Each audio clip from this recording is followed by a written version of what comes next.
Pine Coulee Reservoir sits on the edge of the Porcupine Hills. It was built a few years ago to hold back water for irrigation and other purposes. But the last few years have been pretty dry, and Pine Coulee and other reservoirs are really low. There is still a fair amount of water in it, but the shorelines are expanding, and where there were once islands, there are now peninsulas. That doesn't seem to have made much difference to the birds. There were still snow geese hanging around. And killdeers, I was surprised to see these guys. They should be flown south by now. The ring-billed gulls are usually gone too. But other than that little bit of snow we had in October, the weather has been nice and pleasant. Pleasant enough that these guys are still out of bed. These gophers, these Richardson's ground squirrels, they're usually in bed by the end of September, beginning of October, but not these ones. Still lots of green grass around, and they were absolutely taking advantage of it. And I was taking advantage of the weather. Another warm, lovely day in southern Alberta. So I continued on south along the Porcupine Hills and flew my little drone over this glacial erratic I came across. I love these things. Dropped here by glaciers 10,000 years ago, and they're still in the same spot. Kind of amazing.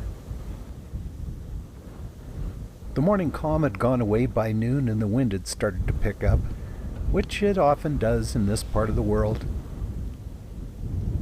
But that didn't make the day any less lovely, so I continued on up the Trout Creek Valley, past these mule deer, and along this ice-free creek.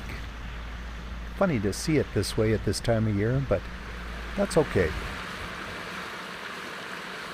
There's a Chinook coming in. The clouds were really starting to build, and the further west I went, the thicker they got.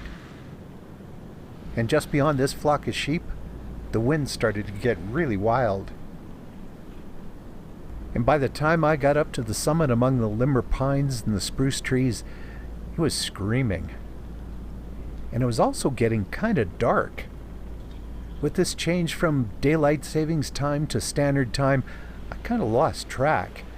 I thought I had more than an hour left of sunlight, and it turned out I had much less. So I turned around and came back. Stopped to fly the little drone over Trout Creek and have a look at the valley, and then rolled back out onto the flats around Pine Coulee Reservoir as the setting sun made its way underneath the Chinook clouds and lit up the grasslands.